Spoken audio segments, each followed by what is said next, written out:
ចំពោះស្ត្រីដែលរៀនសូត្របានចេះដឹងគូដែលស័ក្តិសមនឹងនាងមិនមានច្រើនទេបើយើងនិយាយពីអ្វីមួយដែលកាន់តែល្អឬកាន់តែមានគុណភាពជាទូទៅមនុស្សច្រើនណាស់ដែលបែតៃនឹងប្រាថ្នាចង់បានដោយឡែកចំពោះមនុស្សស្រីដែលមានគុណភាពផ្នែកចំណេះដឹងបុរសដែលស័ក្តិសមជាគូនឹងនាងបែរជាមិនមានច្រើនទៅវិញខ្ញុំគិតថាគួរបកស្រាយតាមបែបផ្នត់គំនិតបុរាណមួយជ្រុងនិងតាមបែបតក្កវិជ្ជាមួយជ្រុងតាមផ្នត់គំនិតបុរាណមួយជ្រុងតូចប៉ុណ្ណោះដែលបុរសមួយចំនួនគិតថាស្ត្រីជាប្រពន្ធនៅពេលមានចំណេះដឹងខ្ពស់ជាងប្តីខ្លាំងពេករមែងតែត្រួតប្តីធ្វើឲ្យបាត់បង់តម្លៃស្វាមីដែលជាមេគ្រួសារតែសម្រាប់ខ្ញុំ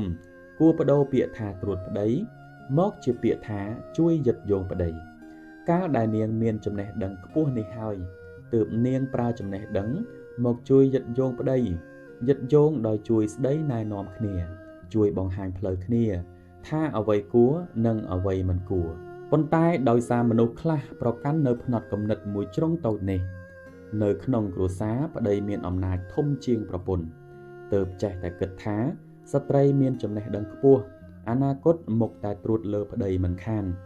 នេះក៏ជាហេតុដែលបុរសមួយចំនួនមិនហ៊ានប្រាថ្នាស្ត្រីដែលមានចំណេះដឹងជាងខ្លួនតាមបែបតក្កវិជ្ជាវិញចំពោះស្ត្រីដែលរៀនសូត្របានចេះដឹង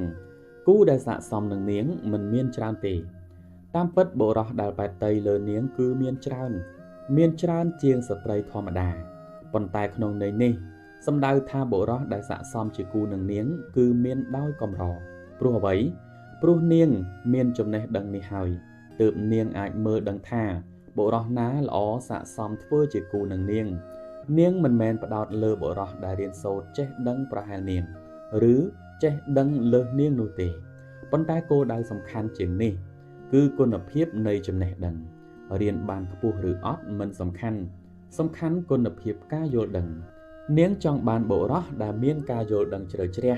ទាំងផ្លូវចិត្តនិងផ្លូវគំនិតផ្លូវចិត្តគឺចិត្តល្អជាផ្លូវគំនិតគឺគំនិតល្អជាចំណុចនេះគ្រប់ស្ត្រីទាំងអស់រមែងប្រាថ្នាចង់បានប៉ុន្តែបានដូចចិត្តឬអត់វាអាស្រ័យលើការមើលហើយមើលត្រូវឬអត់វាអាស្រ័យលើនាងមានចំណេះដឹងកម្រិតណារឿងគូស្រករនេះមួយមិនមែនជារឿងលេងសើចទេបើគិតថាជារឿងសាមញ្ញវាមិនធំដុំប្រហែលជាក្នុងមួយឆ្នាំយើងអាចផ្លាស់ប្ដូរដៃគូជីវិតបានទៅដល់10នាក់ឯណោះហើយតម្លៃកិត្តិយសរបស់យើងក៏វាស្ថិតត្រឹមកម្រិតនឹងដែរ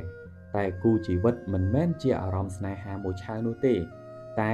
ស្មើនឹងពាក្យថាដាក់ជីវិតក្នុងនាមខ្ញុំជាបុរសម្នាក់ខ្ញុំពិតជាបែតតីនារីដែលមានចំណេះដឹងខ្ពស់ប៉ុន្តែបើសួរថាខ្ញុំហ៊ានឬអត់គឺខ្ញុំអត់ហ៊ានទេព្រោះខ្ញុំគិតថាស្ត្រីដែលរៀនសូត្របានចេះដឹងគឺស័ក្តិសមទទួលបានការគោរពខ្លាំងជាងអារម្មណ៍ស្នេហាទោះបីជាយ៉ាងណាខ្ញុំនៅតែលើកទឹកចិត្តស្ត្រីគ្រប់រូបឲ្យប្រឹងប្រែងរៀនសូត្រនិងមានចំណេះដឹងខ្ពស់ហើយមានការសម្រេចចិត្តរើសគូស្រករដោយតឹងរឹងជាទីបំផុតគឺរើសបុរសល្អដែលស័ក្តិសមរើសបុរសមានសមត្ថភាពដែលស័ក្តិសមព្រោះរឿងគូជីវិតនេះគឺស្មើនឹងពាក្យថាដាក់ជីវិត